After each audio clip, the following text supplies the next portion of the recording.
Change your diet, change your life, change the planet.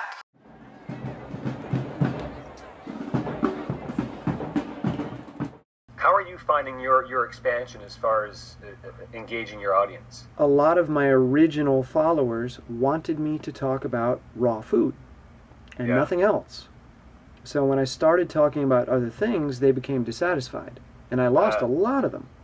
Yeah. Then there were a lot of people that find me, they'll see some of my running videos or they'll see my race results, and they want me to talk about running. And when I don't, they lose interest.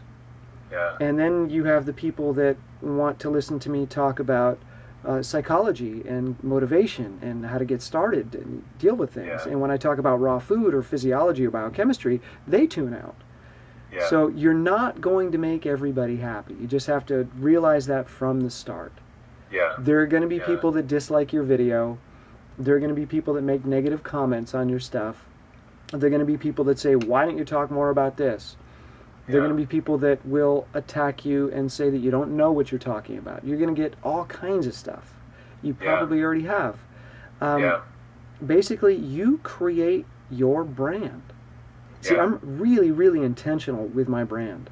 I'm very, very careful with it. I could have expanded much, much more, but I'm very reluctant to do that because I really want the brand to mean something. I don't want to just spread it so thin that it has no value anymore. Yeah, I've got all these people that watch me, but what is it that they're watching? And the brand is running raw. The brand is running raw, but I'm starting to modify what that is. Slowly, gradually, glacially, you know, tuning people into, well, running can just mean moving through life, and raw can mean vulnerable and honest.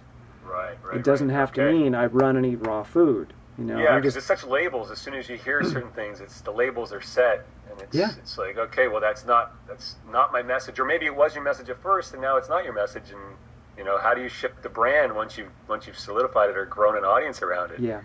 It's you know, just be really careful with the branding, and then decide when you want to branch off and create different brands, and then be really specific about what those are. Cool. And I'm curious as far as that label of raw. It's a dangerous label.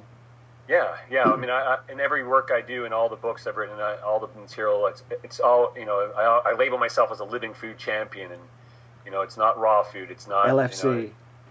You know, it's just, it's all about food that's as alive as possible. You know, I'll be at workshops or events and I'll be saying, I'm not a fan of the word raw. I'm more, because people always ask, and I'm sure they do, are you a raw foodist, or are you a vegan, or are you vegetarian? And I'm always like, no, I just like to feel fantastic. That's all, that's what I am.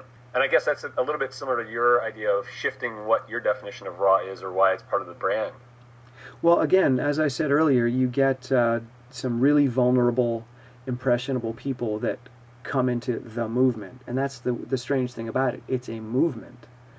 And whenever you have a movement and you have vulnerable, suggestible, desperate people looking to heal, they really start to cling to that identity, and they're looking for support. They're looking for other people that have that same identity, so they don't feel judged. Because the rest of the world is judging them, so I need my group, and then the labels come on really strong, and you get a lot of dogma and ideology. And it really, instead of saying, okay, what is your goal? Is your goal optimal health, or is your goal to be a raw foodist?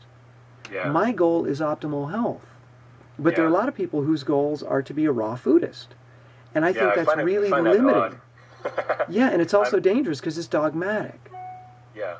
Now, do I think that raw foods bring optimal health? I do, but I won't call myself a raw foodist.